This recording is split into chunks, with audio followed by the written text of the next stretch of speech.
Olá, sejam muito bem-vindos, sejam muito bem-vindas. Estamos iniciando agora a nossa terceira webconferência da disciplina de empreendedorismo. Eu sou a professora Jamile Queiroz, né? Estou com vocês durante essa jornada de conhecimento e de troca, né? Então, espero que vocês já tenham assistido às duas primeiras aulas, né? Estamos completando aqui mais uma, né? E ainda temos mais duas webs, né? O Web 4, que é referente à quarta unidade, e depois um web de revisão, tá certo? Então, hoje a gente vai estar falando do conteúdo da terceira unidade. Então, essa aula toda é destinada a esse conteúdo, tá? Eu sei que aqui a gente tem alunos de vários cursos diferentes, de várias formações diferentes, e a importância disso é que o empreendedorismo, ele está em todos os setores, né? Ele está em todos os segmentos, e empreender é uma arte, né, de tornar um sonho realidade, como eu vim falando para vocês em outras aulas. Então, hoje a gente vai falar um pouquinho sobre estratégia, vai falar um pouquinho sobre tipos de empresa. Acho que muitas pessoas têm essa dificuldade de, certo, eita, quero formalizar o meu negócio. E aí? Né? Então, a gente vai conversar um pouquinho sobre os tipos de empresa também. É uma aula bastante proveitosa, né? Bem esclarecedora. Então, vamos junto, que vai dar super certo. Deixa eu compartilhar aqui o conteúdo com vocês. E a gente já inicia. Já vai aparecer para vocês.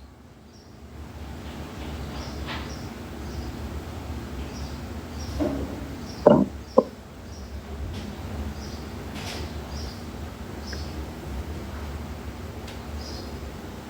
Pronto, vamos lá. Então, web aula 3, vamos dar início agora. Então, o que é que a gente vai falar um pouquinho? Vamos falar sobre planejamento estratégico, né? Então, é um dos pontos mais importantes dessa aula de hoje. E antes de falar sobre planejamento estratégico, vamos falar o que é planejamento estratégico.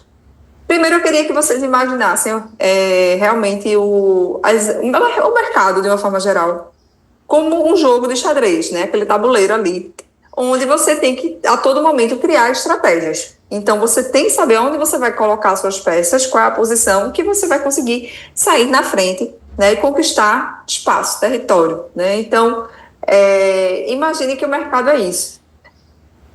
O planejamento estratégico, ele visa principalmente criar ações, metas, né, e processos, formas de como você de conseguir lhe posicionar, lhe destacar no mercado, para que você esteja sempre à frente, para que sua empresa ela gere lucro, né, ela tenha objetivos, né, e alcances importantes para que você saiba para onde você deve seguir. Então, o planejamento estratégico, ele norteia as organizações. Não adianta você abrir uma loja, né? Então, vou abrir uma farmácia, certo? Mas como é que eu vou conseguir mais clientes? Como é que eles vão me enxergar diferente dos outros? O que é que eu preciso fazer? O que é que eu devo alcançar? Né? Criar objetivos. E no planejamento estratégico, ele vai nortear a empresa para que ela consiga, né, galgar oportunidades melhores, lucros maiores. Então, o planejamento estratégico vai estabelecer metas, certo? Ele é fundamental para que a empresa consiga crescer, né? Consiga se destacar. Então, ela é importante para a sobrevivência das organizações, né? Para sustentar as organizações, para você planejar ações e colocar em prática essas ações, certo? Então, ter um público, atingir, achar o seu público-alvo e ajudar na tomada de decisão.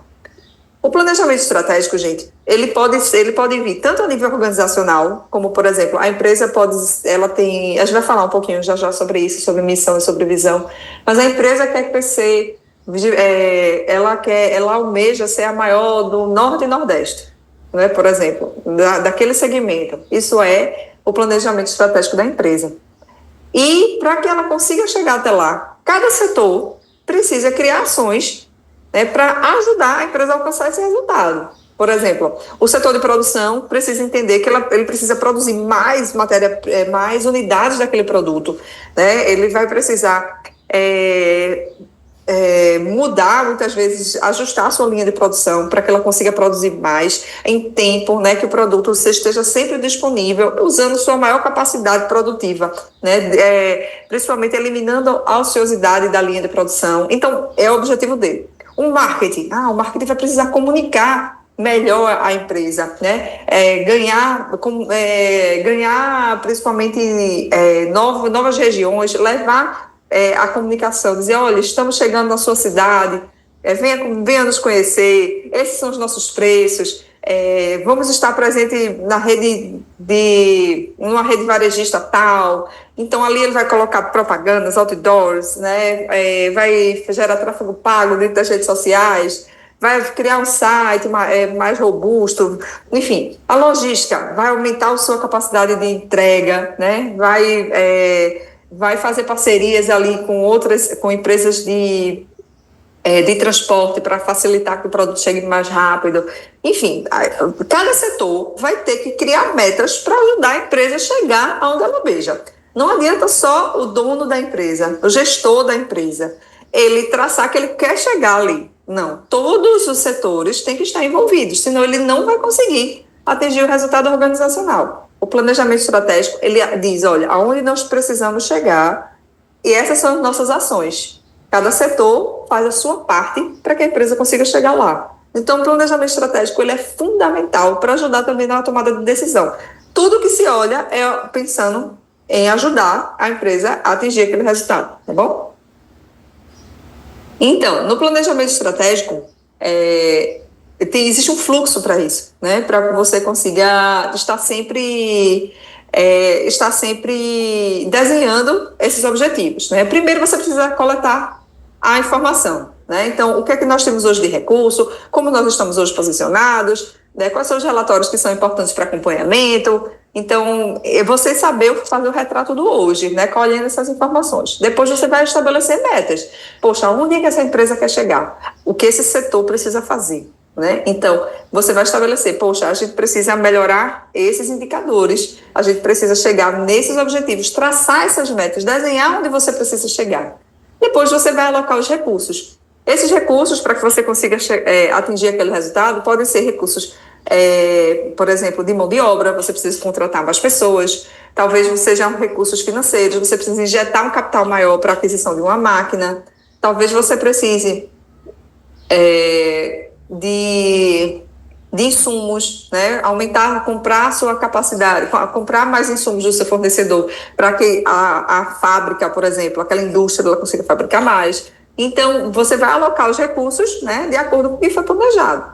E depois você vai implementar. Então, aloquei os recursos, é a hora de colocar em prática. Então, você alinha todo esse processo. Todo o processo da empresa é sempre olhando para o planejamento estratégico, né? Aonde a empresa quer chegar e todos os processos da empresa, ela precisa estar apontando para essas metas, essa visão que a empresa quer, certo? Então, todos os setores entendam uma empresa como uma máquina, né? Uma empresa é um sistema onde um carro, né? Ele tem ali todas as suas peças em suas engrenagens, e se alguma coisa não está funcionando bem, em algum momento, ou o carro para de vez, se for um setor muito importante, né? Ou o carro para de vez, ou ele vai quebrando aos poucos, né? Até isso atingir outras peças ele vai parar. Então, uma empresa ela é um sistema, né? Onde todos os setores são integrados. Então, todo mundo precisa trabalhar olhando para o planejamento estratégico para que você faça a sua parte, certo? Então, vamos lá. Quando você traça metas, objetivos, existem níveis, onde para cada nível existem ações diferentes, certo? Então, primeiro vamos entender a hierarquia, né, do planejamento estratégico dentro de uma organização, para que vocês consigam compreender um pouco melhor. Por exemplo, quando a gente está falando aqui no nível operacional, deixa eu colocar aqui. No nível operacional, isso principalmente são as pessoas que estão ali, naquela mão na massa dentro dos setores, executando aquelas tarefas, certo? Essas tarefas, existe ali um chefe daquele setor que ele vai acompanhando a execução das tarefas. Então, ela está no nível realmente de quais são das tarefas rotineiras ali e que precisam e que estão na base, ou seja, são as pessoas que estão na operação da empresa, certo? Então, lógico, eles têm um chefe de setor, né? Mas eles estão ali na execução e na operação da empresa. No nível tático, eu já tenho hierarquia maior. Eu tenho diretores e gerentes, por exemplo, né? E as ações. Eita, esqueci de falar das ações. No nível operacional, as metas e as ações, elas são feitas a curto prazo. Como, por exemplo, se eu digo assim, eu chego pro chão de fábrica, né, que a gente chama assim, no nível operacional, e digo, gente, a gente precisa aumentar a produção em 20%. E naquele momento, todo o setor vai colocar, vai comprar mais insumos, todo o setor vai ligar as máquinas num tempo maior, vai ter mais gente acompanhando para que aquilo aconteça de imediato. Então, a operação, a meta que foi estabelecida para o nível operacional, ela é feita a curto prazo. As pessoas colocam em prática imediatamente, né? No nível tático, então nos níveis de diretores e gerentes, então o planejamento é feito a médio prazo, então eles dizem a médio prazo onde a empresa deve chegar, né? Quais são as metas que precisam ser alcançadas. Então, daqui a 6 meses a gente vai ter esse resultado, já que a produção já está sendo aumentada em 20%. Então, daqui a 6 meses a gente vai ter um volume de faturamento muito maior. Então, existe uma projeção que ela é feita no nível tático pelos gerentes, pelos diretores a médio prazo. E existe o nível estratégico, que é a alta administração, né? Então, o nível estratégico ele também busca traçar metas e resultados de longo prazo, para onde realmente a empresa quer chegar, onde ela quer se posicionar no futuro, né? Então, ele consegue traçar ali as metas a nível realmente numa lacuna temporal mais distante e eles estabelecem realmente o posicionamento da empresa o futuro dessa empresa, né, a longo prazo. Então, lógico que a nível estratégico, primeiro, vai traçar. Vamos olhar de cima para baixo agora. O estratégico ele vai analisar onde a empresa quer chegar a longo prazo e, para isso, os outros níveis, eles destrincham essas metas. Por exemplo, o nível tático, ele vai criar metas e ações a médio prazo para que as pessoas executem dentro de cada setor. O nível operacional, os chefes de setor, eles já pedem a mudança, né? As mudanças acontecem a curto prazo dentro do nível operacional. Então, a mudança precisa ser feita de imediato, tá? Então, todo o desdobramento vem do nível estratégico para o operacional, certo? Então, o estratégico lança as metas que são feitas para o futuro da empresa, o tático desdobra isso em etapas de médio prazo, o operacional executa imediatamente, certo? No desenvolvimento da estratégia, primeiro, é um fator que é muito importante no desenvolvimento, é a definição de qual é a missão e a visão da empresa. Deixa eu falar um pouquinho para vocês sobre isso. Gente, a missão é o que a empresa se destina a ser, certo? Por exemplo, ela faz assim, a minha missão é produzir sapatos femininos, né, para o sul e sudeste do país. Então, a missão é o que ela se destina a ser, certo?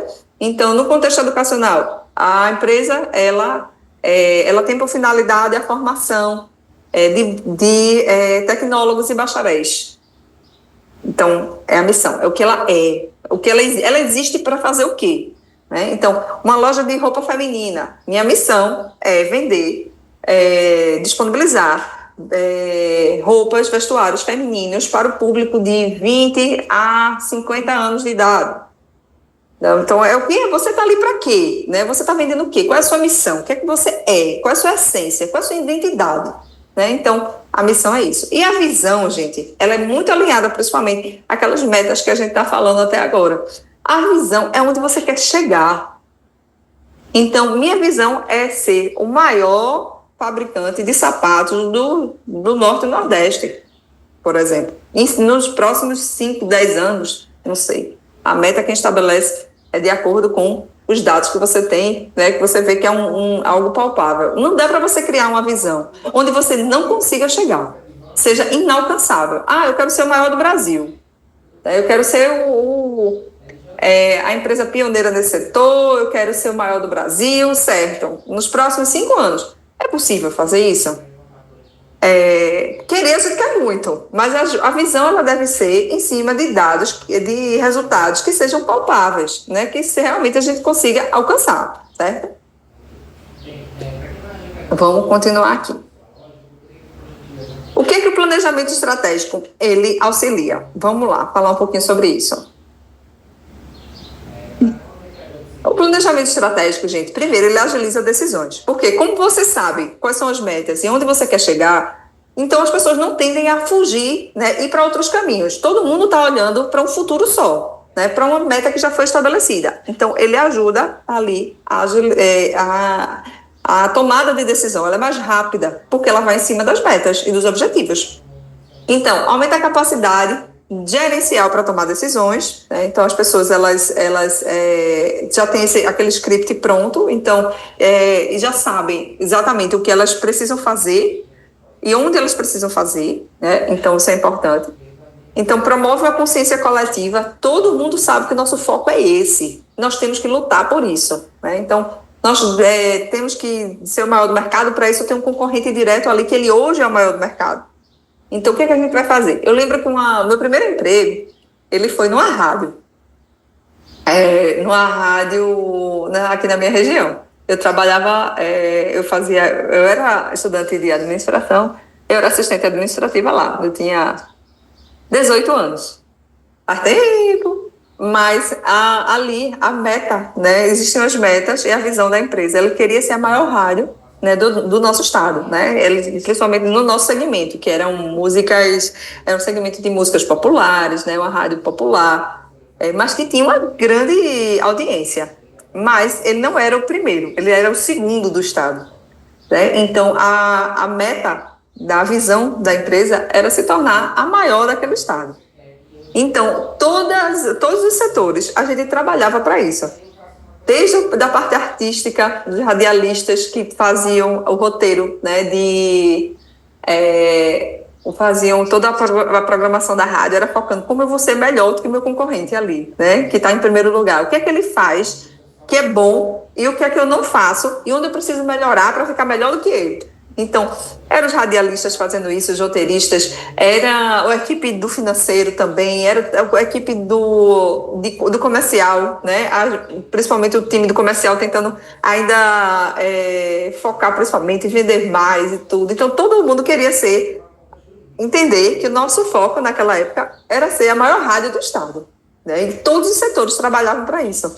A gente acompanhava a nossa audiência, assim, diariamente, para saber em quais horários do dia a gente tinha sido melhor do que o concorrente tinha sido melhor do estado naqueles períodos. Mas a gente não queria ser só melhor naqueles espaços, né, naqueles períodos do dia. A gente queria ser melhor o dia inteiro, o mês inteiro, a semana inteira. Né? Então, esse era o nosso foco. Porque se a gente fosse melhor do que aquele concorrente, a gente estava sendo o melhor do estado. Então, era isso, né? A gente trabalhava em cima disso. Então, todos os setores trabalhavam em cima disso.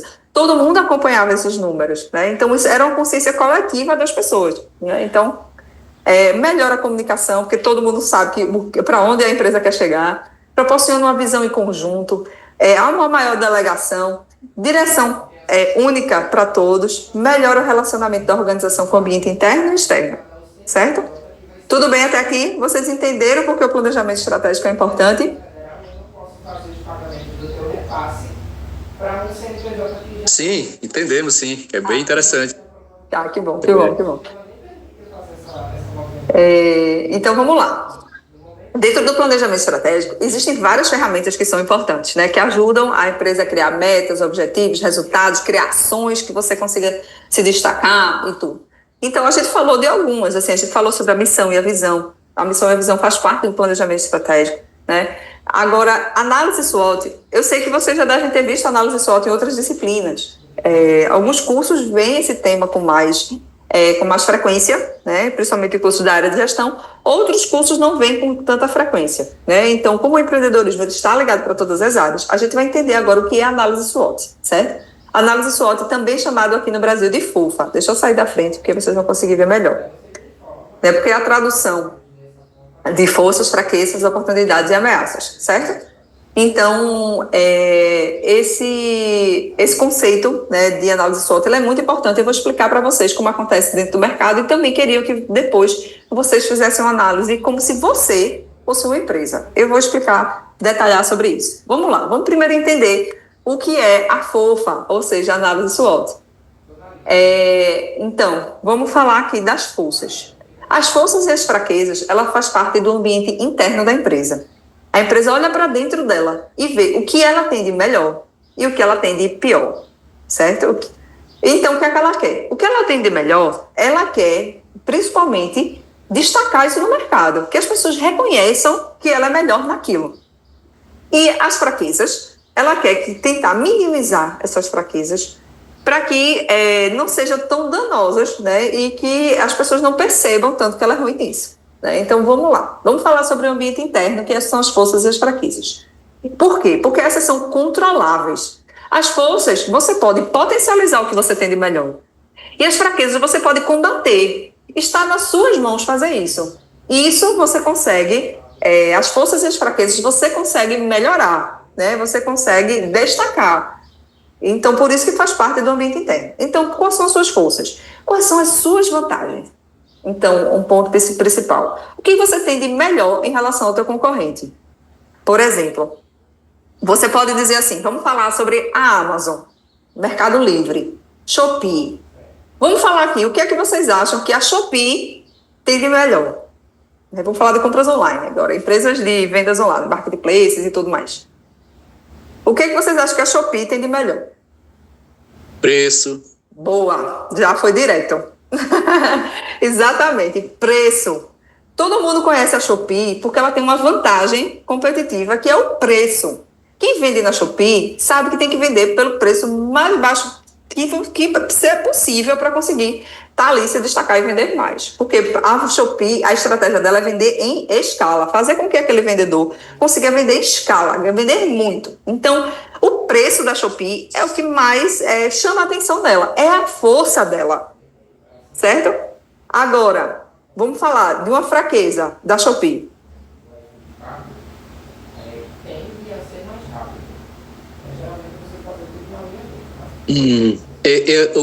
O tempo de resposta assim, para algum problema em relação ao produto. Perfeito. O tempo de resposta, né? Porque ele vai ter que consultar muitas vezes aquele fornecedor. Por exemplo, o produto não chegou, o consumidor foi reclamar. Então, ele vai ter que muitas vezes, às vezes demora um pouquinho para fazer um reembolso para aquele cliente, né? Para ele vai ter que ir atrás, enfim, o tempo de resposta às vezes no chat não é tão bom. Mas sabe uma fraqueza muito grande da Shopee em relação aos concorrentes dela? É o tempo de entrega da mercadoria. Né? Então, vamos comparar. Por que uma fraqueza? Porque quem são os concorrentes dela? A Amazon, Mercado Livre, né? Que tem uma política de entrega muito rápida.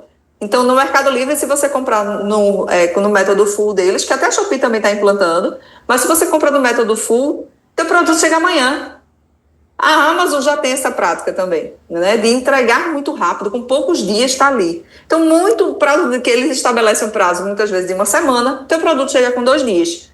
Então, por exemplo, o Mercado Livre, a Amazon, eles podem não ter, eles não trabalham com esse foco total de preço baixo, apesar de eles terem, né? Mas o que é muito importante neles é a entrega, né? Então, o Mercado Livre mesmo tem várias centrais de distribuição espalhadas no Brasil para que a entrega dela seja muito eficiente. Assim como a Amazon tem um alto nível de confiabilidade por parte daquele consumidor que está comprando ali.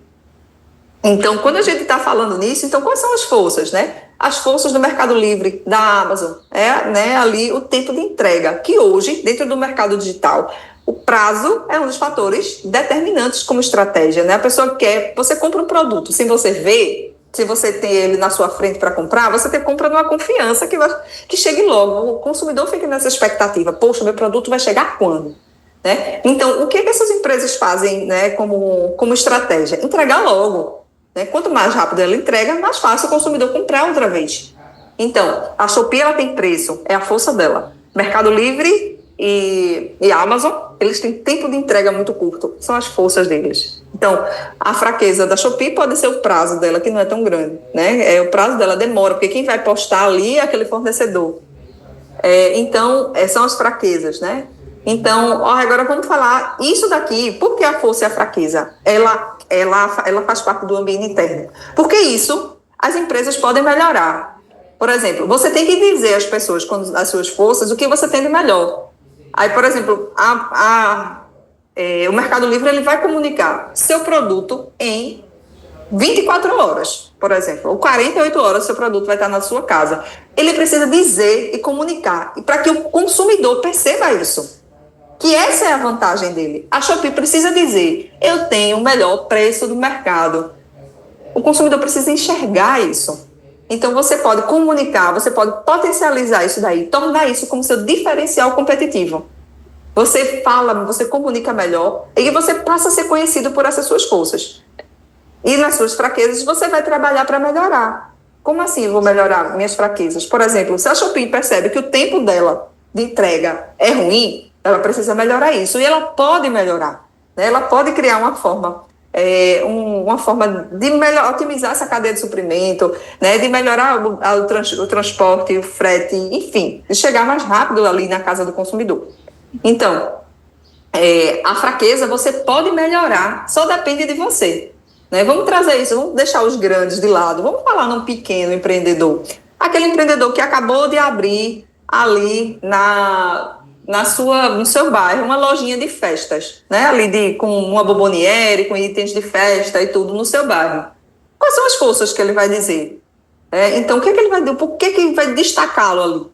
Então, ele pode dizer, eu tenho um atendimento de excelência, eu tenho uma variedade de produtos que ninguém tem. Então, ele vai abrir uma lojinha ali no seu bairro, mas com uma variedade enorme de itens. Então, ele vai dizer, eu tenho melhor atendimento, eu tenho variedade, eu tenho preço, se realmente o preço dele for realmente muito bom. Então, ele vai ali comunicar e vai se fazer presente, ali o posicionamento dele vai ser esse, atendimento, preço, variedade.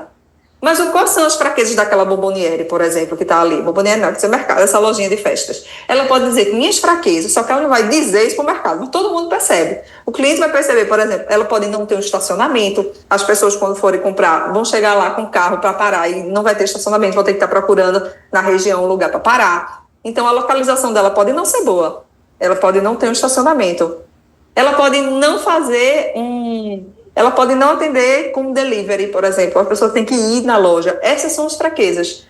E aí, Jamila, posso melhorar isso? Claro que você pode melhorar.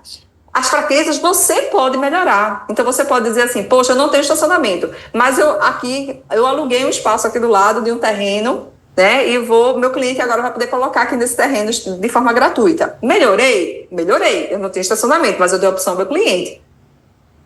Então, ele já entendeu que para isso é melhor. Então, você vai atrás de opções para melhorar, né, ou eliminar a sua fraqueza, certo? Então, tudo bem. E vocês entenderam o que é força e o que é fraqueza. E entenderam também que esta etapa, ela pode ser cuidada, né? Ela pode ser melhorada pela empresa, né? Ela consegue fazer isso. Agora, vamos falar do ambiente externo, onde ficam as oportunidades e as ameaças.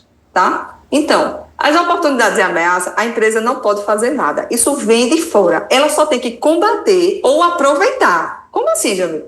As oportunidades são chances, progressos e benefícios que acontecem dentro de um setor, dentro da sua área. Como assim, Jamil? Digamos que você venda eletrodoméstico. Aí o governo, naquele mês, faz assim, gente, vou isentar o IPI, que é o Imposto do Produto Industrializado. Ou seja, você vende eletrodoméstico. A empresa o governo pegou e isentou esse imposto. O que é que vai acontecer? O produto ele vai chegar mais barato para você. É a sua hora de você levar esse produto mais barato para o consumidor também, para você vender mais. Você precisa aproveitar isso. Então, você vai dizer a todo mundo na empresa, qual é a estratégia da empresa? Você vai chamar todo mundo e vai dizer, gente, vamos vender como nunca.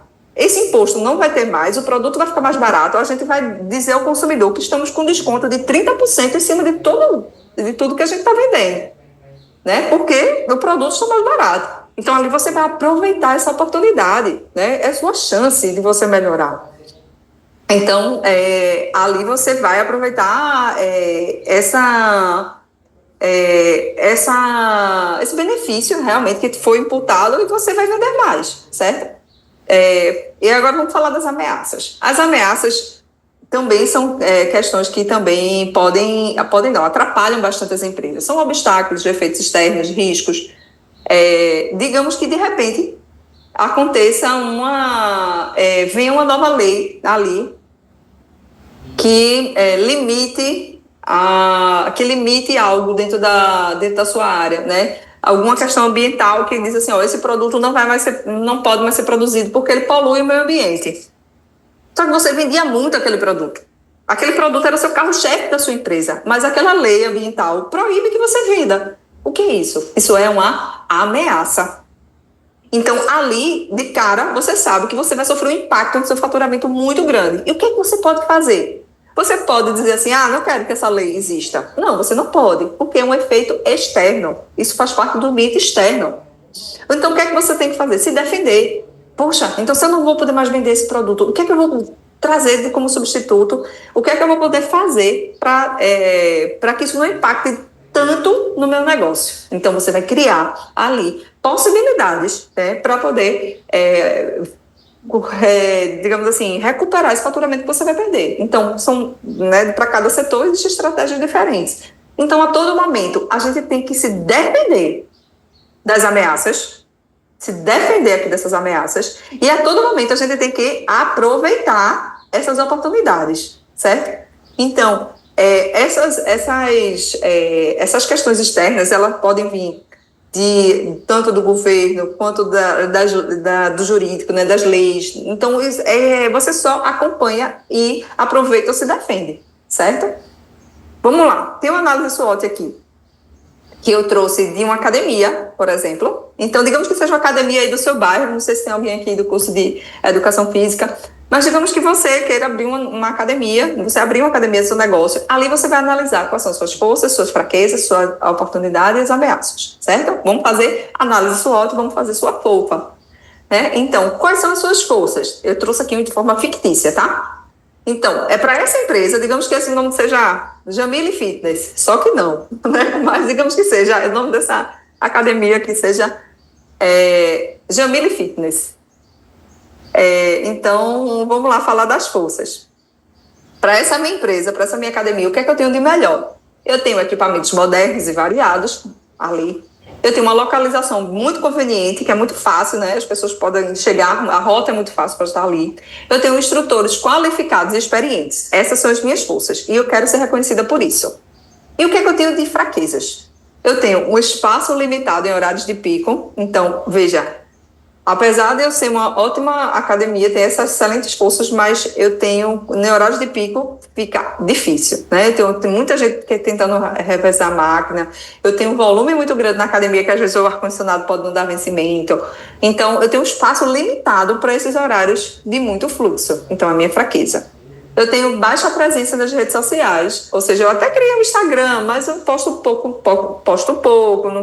não faço nenhuma campanha de tráfego pago, né? Não tenho uma agência que acompanha isso, então tenho uma baixa presença aqui nas redes sociais. Eu tenho altos custos de manutenção, esse é um outro problema. Então, vejam, aqui nas fraquezas eu posso tentar combater isso também, né? Então, por exemplo, se nos horários de pico eu tenho um fluxo muito grande, o que é que eu posso fazer? Talvez eu tenha que dar descontos para horários onde existe um pouco fluxo, né? Dizer, olha, se você malhar nesses horários aqui, nesses horários fixos, você vai ter um plano de desconto muito maior. Então, em vez de você pagar R$ 180, se você vier nos horários de baixo, de uma baixa frequência, né? Baixo número de alunos, você vai pagar 120 em vez de pagar 180. Então, você começa a trazer os alunos para esses outros horários, chamando pelo preço. Então, isso vai melhorar. Então, essa fraqueza que você tem, ela pode ser combatida. Baixa presença das redes sociais. Poxa, isso aqui é muito ruim. Eu vou contratar uma empresa e vou melhorar isso daí. Então, ali tudo, a fraqueza você combate. E as forças, você comunica melhor e faz o teu cliente perceber que realmente essa é a sua vantagem. Tá bom? As oportunidades, como eu disse para vocês, olhando para baixo, nada disso você pode opinar, você só aproveita ou se defende. Então, nas oportunidades, parcerias com empresas e escolas locais. Então, digamos que aqui na sua região apareceu várias empresas, tem muitas empresas, é uma oportunidade que você tem. Aquele bairro que você está é cercado por muitas empresas e muitas escolas. Então, eu vou ali, vou fazer parcerias, aqui todo funcionário dessa empresa vai ter 50% de desconto. Nessas escolas aqui, vai lá, fala com a diretora, faz uma parceria. Todos os seus alunos vão ter aqui 30% de desconto. Enfim, são oportunidades que você tem por conta daquela região. Então, você precisa aproveitar. E se você não fizer isso, o teu concorrente vai fazer. Então, aumento da demanda por saúde e por bem-estar. Hoje a gente tem um público para esse tipo de negócio muito alto, porque a consciência das pessoas está melhor em relação a cuidar da sua saúde. Hoje a gente tem uma perspectiva de vida maior, né, por conta dessa mudança também de hábitos, né? Então, isso é muito importante. As pessoas, elas entendem que precisam cuidar da sua saúde e do seu bem-estar. Então, isso está em alta.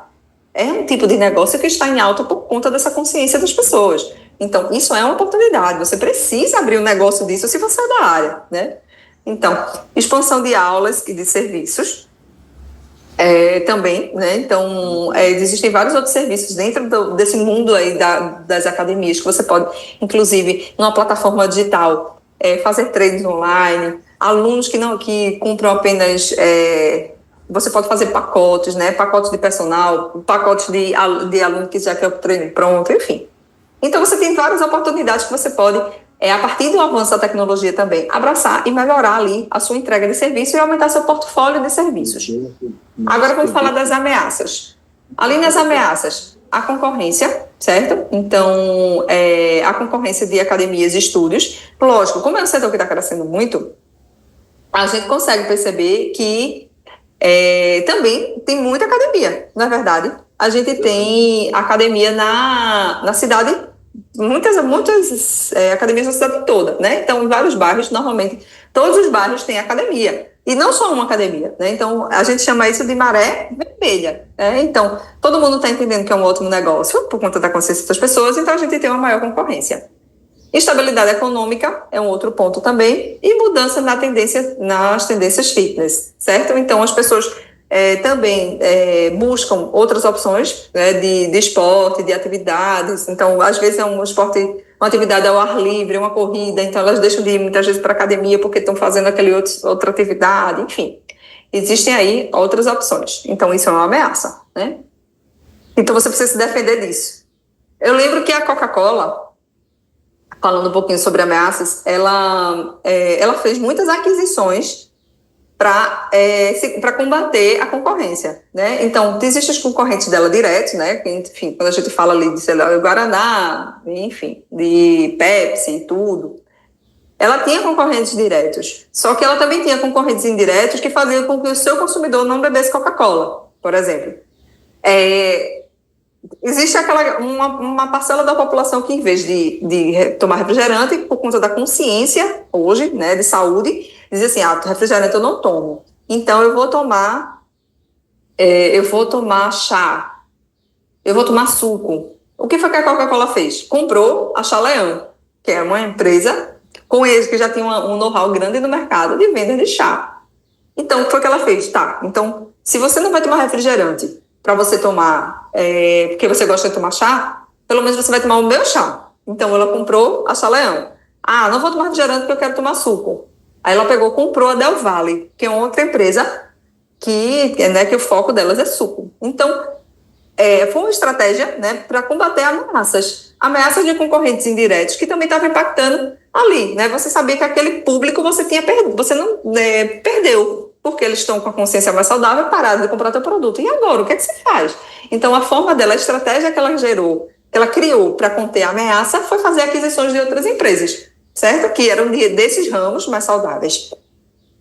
Então, vamos falar um pouquinho agora sobre análise interna, né? A gente falou sobre análise interna, externa, oportunidades e ameaças, mas tem um ponto aqui que é importante a gente comentar também, que são os fatores críticos de sucesso. Então, quando você faz análise interna, primeiro você precisa entender quais são os fatores críticos de sucesso dentro do meu negócio, dentro da minha área, né? Dentro do meu segmento. Então, o que é que eu preciso ter, né? E o que eu preciso fazer para estar bem posicionado? Então, quais são os fatores críticos de sucesso para o meu ramo? Você vai fazer a comparação com os concorrentes, né? O que é que eles estão fazendo, o que você não faz. Fazer benchmark é muito importante. Então, Jamile, mas é copiar? Às vezes sim, às vezes você precisa copiar o que o concorrente fez, porque o público está procurando esse diferencial. E você pode copiar, mas às vezes melhorando ainda, trazendo outras ideias. Então, é importante, tá? olhar os pontos fortes e os pontos fracos, é muito importante, né? Então, o que é que você tem de melhor, o que é que você tem de pior. E a estratégia, aumentar os pontos fortes e diminuir os pontos fracos. Como eu disse para vocês, é combater o que você tem de pior, o que você tem que deixa a sua empresa mais frágil e tentar combater isso, né? Então, aumentar o estacionamento, melhorar o atendimento, entregar o produto de forma mais rápido, que tudo que você faz de ruim, você tem que melhorar. Você pode melhorar. Na análise externa, como eu disse para vocês, a gente não tem muito o que fazer, né? Assim, em relação à existência de fatores fogem do nosso fogem da nossa competência, né? Na análise externa, que são as oportunidades e ameaças, elas só surgem. Então, é imprescindível que o empreendedor ele busque informações importantes para complementar o seu conhecimento. Então, essas informações podem ser adquiridas por meio de uma análise de mercado. É muito importante que essas análises sejam alinhadas com os princípios e valores dessa nova era. Então, gente, o que a gente faz para combater as ameaças e aproveitar as oportunidades? Estudar. Estar acompanhando de perto a movimentação do teu setor, né? E a movimentação da economia, do governo, certo? Por que é importante? Porque se você consegue estar sempre estudando sobre o seu setor, você sabe os impactos que podem vir a surgir. E você já vai preparando possibilidades de defesa para essas ameaças. Quanto mais você estuda, mais preparado você está para quando a ameaça surge, certo? Então, é você criar planos de contingência caso aconteça algumas situações, né? Trabalhar na frente, pensar nas inovações, né? E pensar em o que você faz se de repente o teu produto que você mais vende é proibido de ser vendido, né? Por uma questão regulatória, né? Por uma lei. O que você faz? Você precisa ter plano B. Mas para isso você tem que estar estudando sempre, acompanhando sempre, para já ir pensando na alternativa. O que acontece? Muitas empresas, elas ficam, assim, de forma apática a situações, né? Elas não estudam, não vão atrás, o gestor não vai atrás, e ela vai se adaptar e tentar combater quando aconteceu, né? Se você está lendo, se você está estudando, você sabe a movimentação, né?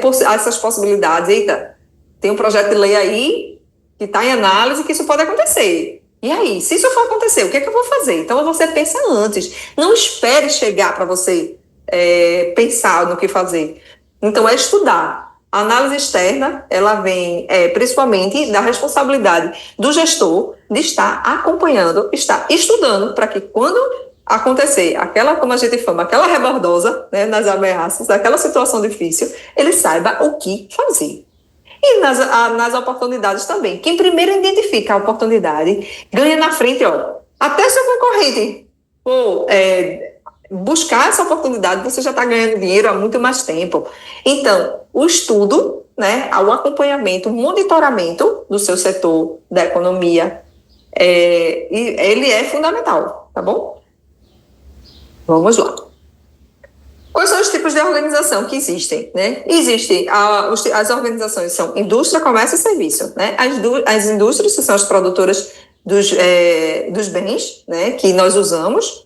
Então, o comércio, que está ali, principalmente, muitas vezes, intermediando o que a indústria prepara, o que a indústria produz, ele pode estar ali revendendo, tá? Então, ele vai estar ali revendendo, vendendo para o consumidor final. E os serviços, né? Os serviços, eles são impalpáveis, são feitos, os serviços normalmente são feitos por profissionais de diversas áreas. Então, se a gente está falando, você pode ser um engenheiro. Então, o que é que você faz? O engenheiro faz? Ele vende seu serviço. Você pode ser um arquiteto, você está vendendo seu serviço. Você pode ser um enfermeiro, você está vendendo seu serviço. O serviço, você pode ser um médico, você está vendendo seu serviço.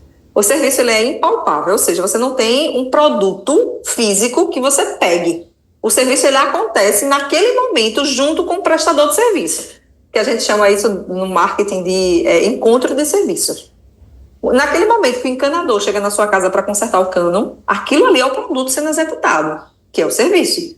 Quando o encanador foi embora, o serviço ele corrigiu o vazamento, acabou o produto, certo? Essa aula, eu estou dando uma aula aqui para vocês, ela é um serviço.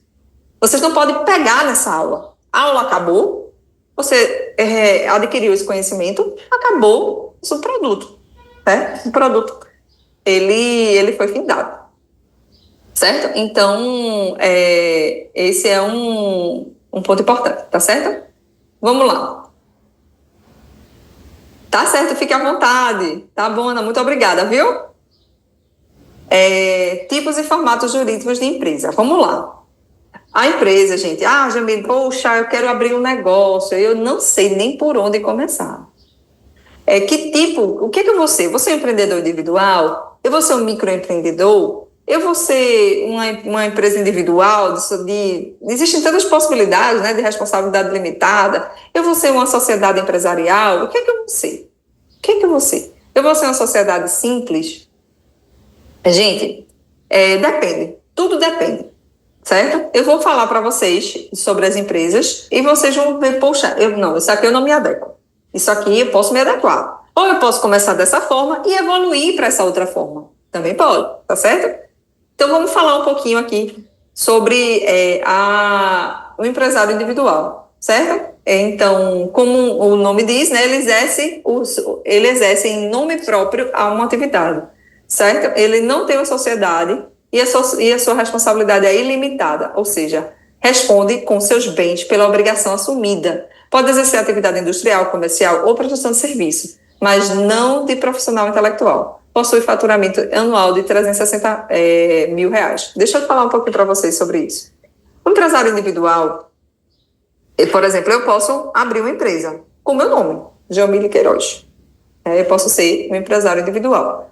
Se eu decidir abrir como empresário individual, se a empresa falir e ela contrair dívidas, a responsabilidade para este segmento é ilimitada. Ou seja, eles vão nos meus bens pessoais.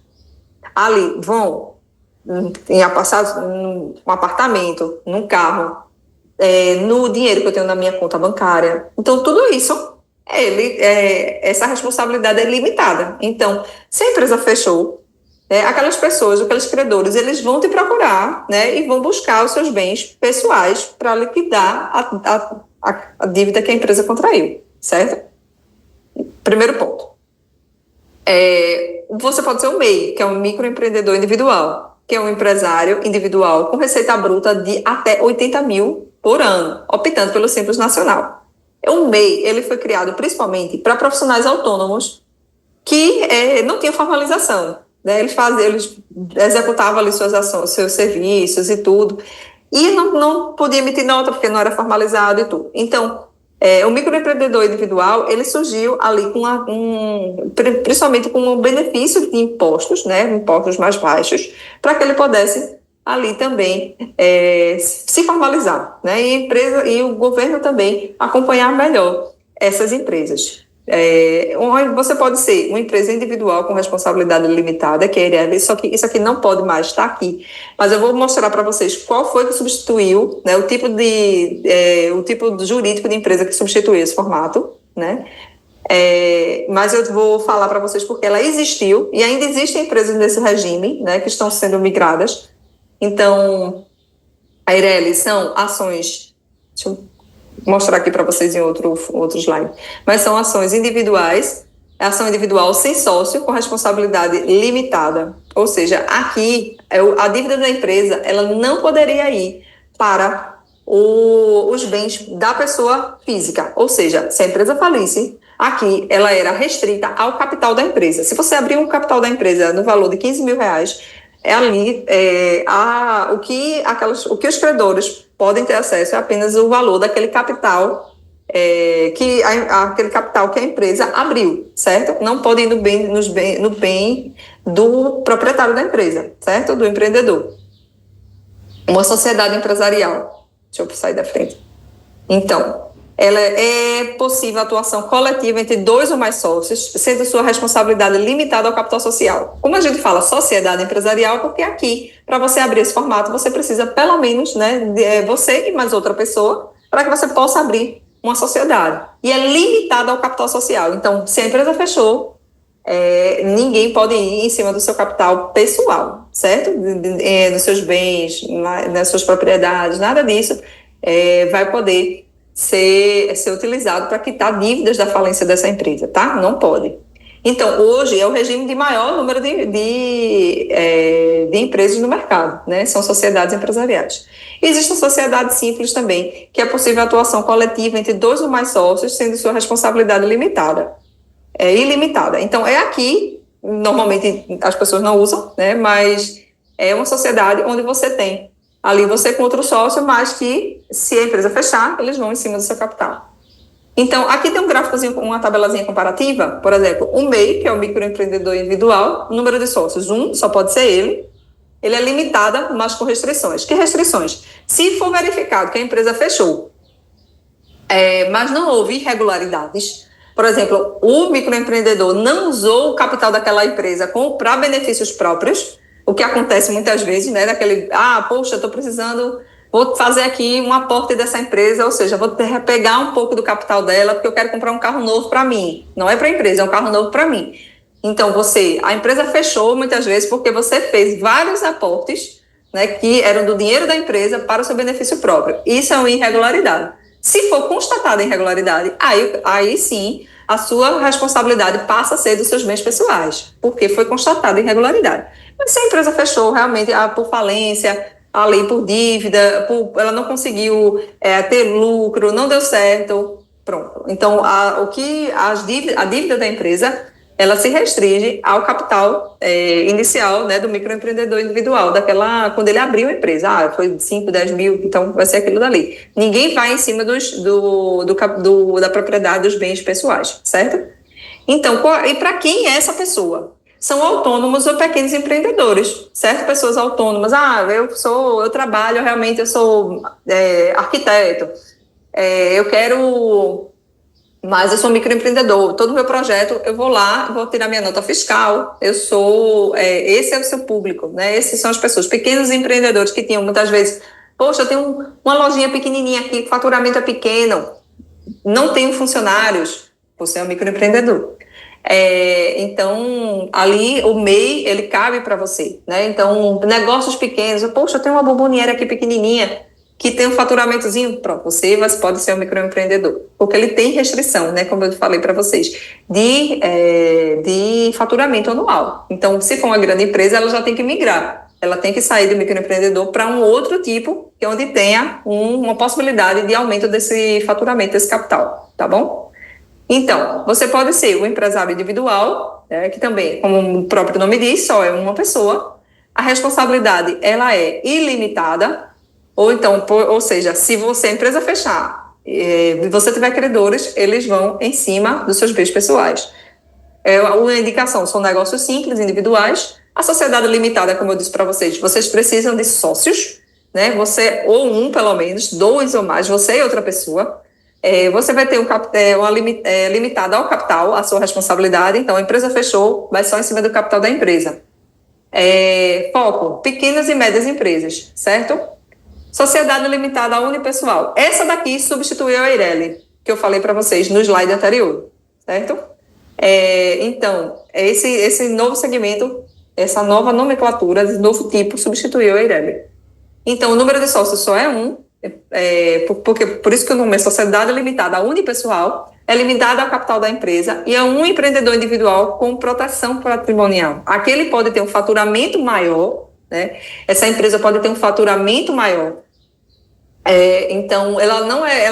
Jamile, por que eu não posso ser o MEI, o microempreendedor individual? Porque aqui você tem um limite, se eu não me engano, 81 mil, e na sociedade limitada, ele passa a ter um faturamento maior, como 360 mil ano. Então, se você vai estar faturando muito e você não está mais, você não é mais classificável, você não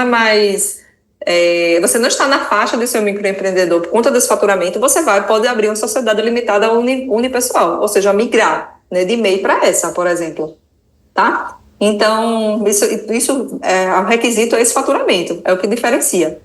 Você pode ser uma sociedade anônima, SA, ou seja, você pode abrir capital, né? Por exemplo, vocês são alunos do Grupo Ser Educacional, é uma empresa SA de capital aberto, onde você pega uma parte das ações da empresa e pulveriza ali na Bolsa de Valores. Então, várias pessoas podem ser acionistas daquela empresa, né? Então, normalmente as empresas pegam 49% do seu capital, né, e colocam ali na bolsa, né, na bolsa de valores.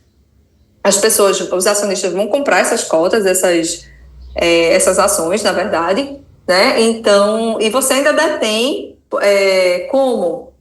Você ainda detém 51% do capital, então você ainda tem o poder de administrar, certo?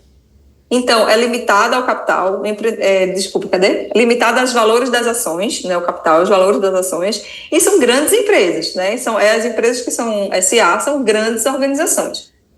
Existe também a sociedade simples, com mais de 2 pessoas, é limitada ou ilimitada, depende, né? E normalmente ela é feita por profissionais liberais. E existem cooperativas. A cooperativa, a gente já ouve tanto falar, né, na cooperativa, são vários cooperados, né, pessoas que normalmente têm interesses comuns.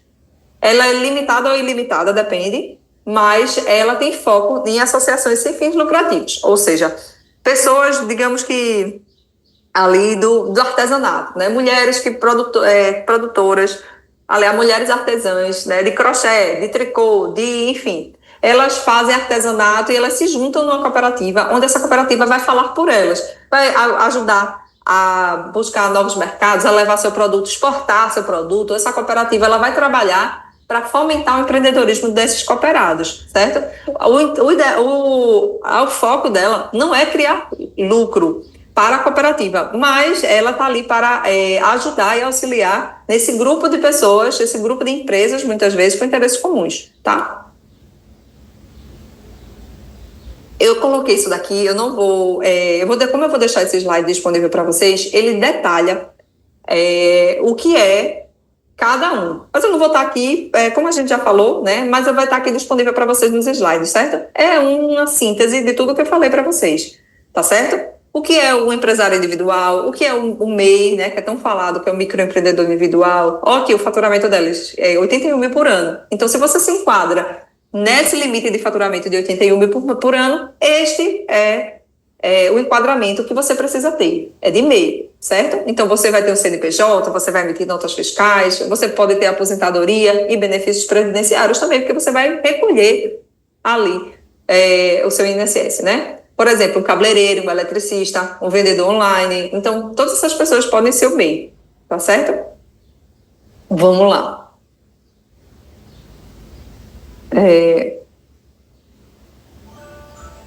Aqui eu não vou falar mais de todas, mas estão todas aqui, tá bom? Inclusive, falei da Ireli, né, que foi substituída pela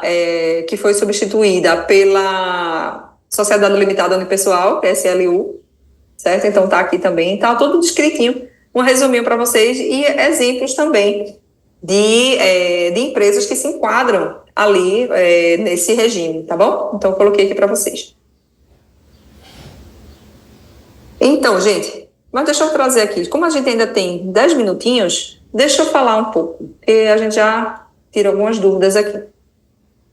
Isso é bem importante, né? Então, por exemplo, o empresário individual, vamos falar de alguns exemplos aqui, né? O que é um empresário individual? É uma pessoa física que exerce atividade empresarial em nome próprio, com fins lucrativos.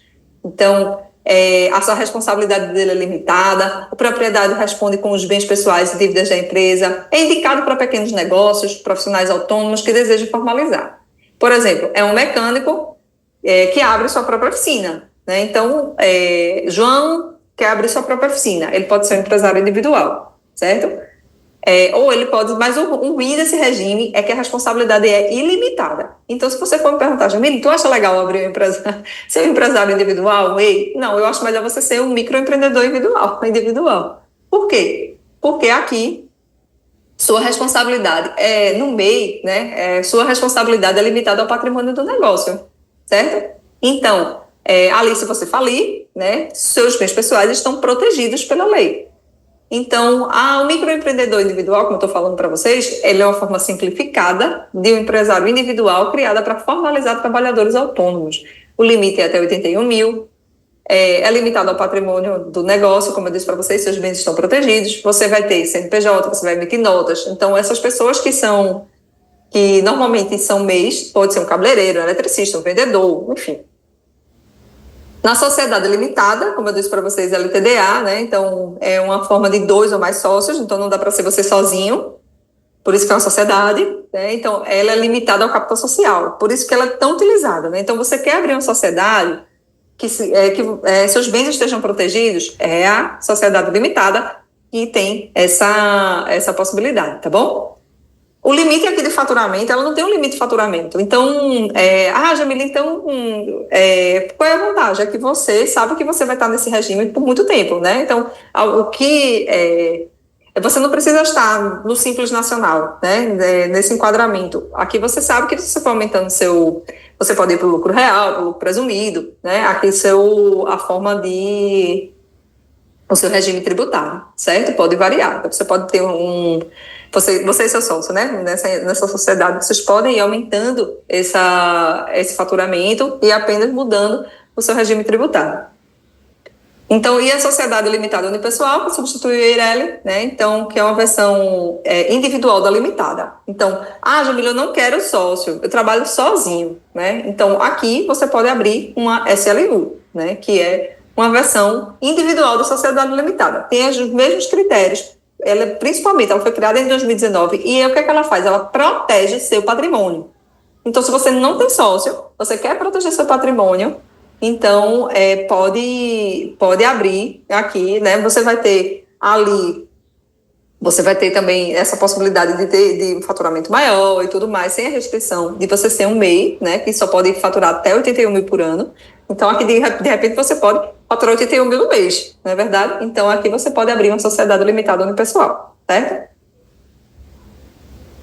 Sociedade anônima, como eu disse para vocês, é quando você realmente pega uma parte do seu capital e divide ele em ações e você leva isso para a Bolsa de Valores, você abre o seu capital, né? Então, ela pode ser aberta ou fechada. Uma SA, ela pode ser aberta quando as ações são negociadas na Bolsa de Valores ou ela pode ser fechada também, tá? Ações que são restritas ao grupo de acionistas. Esses acionistas ali que são os interessados que compram aquelas ações, mas ninguém mais pode comprar. Existem outros acionistas, não está disponível no mercado a venda dessas ações, né? Então, é uma SA fechada. Então, quais são os exemplos, né, de sociedade anônima? A Petrobras, a Vale, a Ambev, o Grupo Ser Educacional, né? Então, o Grupo Ser Educacional é a sociedade aberta, ou seja, você pode comprar ações. A Petrobras, a Vale e a Ambev também. Você pode ser um acionista, você pode investir, né, nas ações dessa empresa. Então, seus ganhos vêm em cima também do crescimento da organização. A sociedade simples também está aqui, que são voltados para profissionais liberais, né, médicos, advogados, prestam serviços de natureza intelectual. Então, aqui você pode abrir uma clínica médica, um escritório de advocacia, né? Então, uma outra possibilidade. Cooperativa, como eu falei para vocês, é uma sociedade com pessoas com interesses comuns, voltada à colaboração e ao benefício mútuo. Então, não ao lucro individual. Então, ali, a cooperativa não visa criar lucro para a cooperativa. Ela visa o benefício de todos os seus cooperados que estão ali. Então, ela pode ser uma cooperativa de crédito, por exemplo. Ela pode ser uma cooperativa de produtores rurais. Ela pode ser uma cooperativa de transporte, tá? E a EIRELI está aqui, mas só com a observação que ela foi substituída pela SLU em 2021, né? Então, desde 2021, então ela não está mais disponível, né? Mas só para vocês entenderem que ela existiu, tá certo? Então, acho que é isso. Gente, eu queria agradecer a vocês. Hoje a gente falou sobre o conteúdo da terceira unidade, né? Eu espero que vocês tenham entendido bastante sobre planejamento estratégico, sobre análise SWOT, né? Que tenham entendido esses tipos de empresa e principalmente, deixa eu fechar aqui os slides, os tipos de empresa para que você entenda qual é o enquadramento que você iria escolher, né? De repente, para o tipo de negócio que você quer abrir. Lembre que vocês podem abrir, por exemplo, como um microempreendedor individual e depois migrar, né, para um outro tipo à medida que a empresa vai crescendo. Você não precisa entrar já num tipo que ele abrange ali mais possibilidades, né? Você pode entrar em uma que a questão tributária é menor, como o MEI, e depois você vai mudando esses tipos à medida que a empresa cresce. Então, isso é de grande possibilidade para vocês. Tá bom? Então, vocês estão com alguma dúvida? Vocês querem compartilhar alguma coisa? Tá tudo certo? A gente encerra a aula por aqui, vocês quem sabem.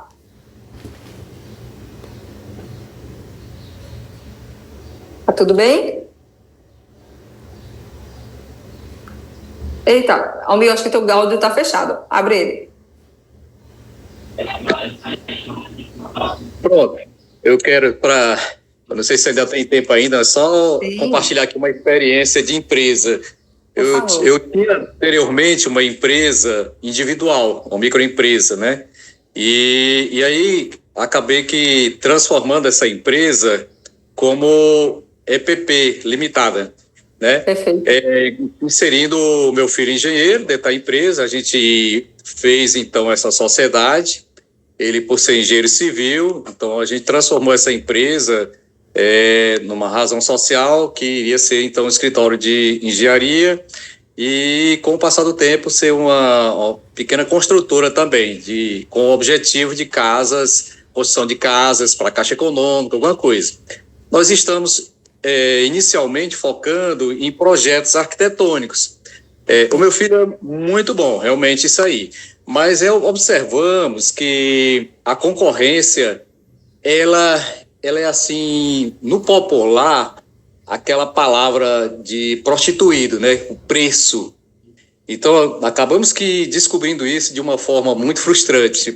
Tivemos um cliente que desenvolvemos todo o projeto e aí, por não termos atentado para fazer um contrato, acabou que foi bem esperto, aquele matuto esperto, levando o PDF com a desculpa de que iria mostrar para o mestre de obras que iria fazer um orçamento e acabou levando para uma concorrência. Aí, o que a gente tinha feito o projeto com valor, incluindo vistoria, acompanhamento, 2 anos de obra e tudo, que é um mini prédio, né, com kitnets e tudo.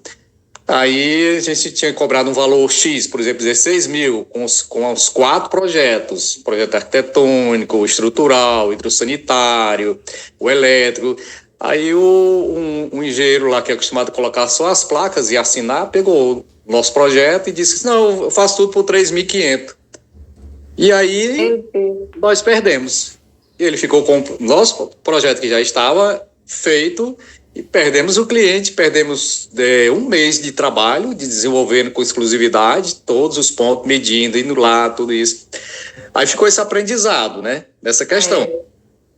Olha, Almir, tem muita gente que é desonesta também no mercado, não é verdade?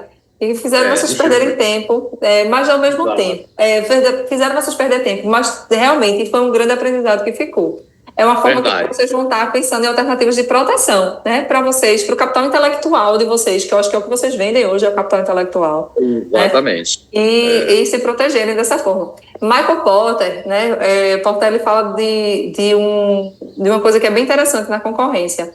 Ele diz que você pode concorrer de 2 formas dentro do mercado. Ou você vai concorrer por preço, tendo um preço mais baixo do mercado, mas você vai ter que ter um custo lá embaixo para isso.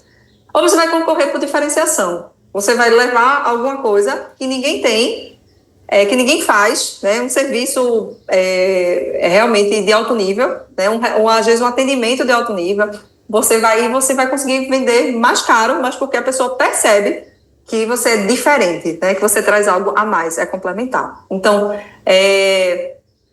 Então, uma coisa que eu acho que vocês, por mais que a concorrência esteja sendo dura com vocês em relação ao preço, correndo atrás de massacrando em relação ao preço, mostrem ali que o negócio de vocês, ele não compete por preço, ele compete por diferenciação. E mostrem sempre esses valores, esses atributos a mais que vocês têm de um atendimento, de algo de qualidade superior ao que o concorrente faz pela metade do preço, por exemplo. A pessoa precisa entender por que ela está pagando mais caro por vocês. E com certeza vocês têm algo muito a mais do que esse que está cobrando pela metade do preço. E tomara que não achem outros desonestos assim, pelo que não passem mais pelo caminho de vocês. Isso é um ponto importante. Exatamente, é verdade. E parabéns, mas viu? Que bom. Aprendizado. É isso. Muito obrigada. Mais alguém, gente? Não, só agradecer, né? Oi, Eduardo. Boa tarde, tudo bom? Tudo jóia. Não, foi bom aí a colocação do Almir. Isso é importante mesmo. É verdade. E assim a gente vai estar sempre nessa busca, né, nessa competição. Então, o mercado é realmente esse jogo de xadrez. Então, busquem sempre fazer. Uma coisa que eu falei na aula e eu esqueci de comentar é que a análise SWOT a gente pode fazer como se a gente fosse uma empresa. Por exemplo, se eu for fazer uma análise SWOT comigo, eu vou olhar e vou dizer, poxa, digamos que eu bote Jamile Sociedade Anônima, Jamile Limitada. Eu seja a pessoa que esteja fazendo uma análise SWOT comigo enquanto profissional. Eu vou analisar ali o que é que eu tenho de forças, né? O que é que eu tenho de forças ali? Poxa, eu sou uma profissional capacitada, eu gosto de lidar com pessoas, eu gosto de liderar, eu tenho empatia. O que é que eu tenho de fraqueza? Poxa, eu podia ser mais organizado, eu podia ser mais pontual, eu podia ser... Ali eu trago minhas fraquezas. Quais são as oportunidades que eu tenho dentro do meu ramo? Por exemplo, eu sou uma docente, né? Então, eu tenho uma possibilidade de crescimento de outras universidades, onde eu também pudesse me encaixar e tal. Então, tá abrindo uma nova universidade, né? Não que eu faça isso porque eu sou exclusiva do Grupo C, mas, assim, um professor poder olhar, poxa, tá abrindo uma nova faculdade, é uma oportunidade, eu vou... E o que é que eu preciso para estar naquela outra organização? Eu preciso aumentar essas minhas habilidades, essas minhas competências aqui. E as ameaças? Poxa, tem vários outros profissionais, outros professores que também dão aula dessa mesma disciplina, ter essas mesmas capacidades que eu. O que é que me torna diferente dos outros professores, né, que eu estou concorrendo?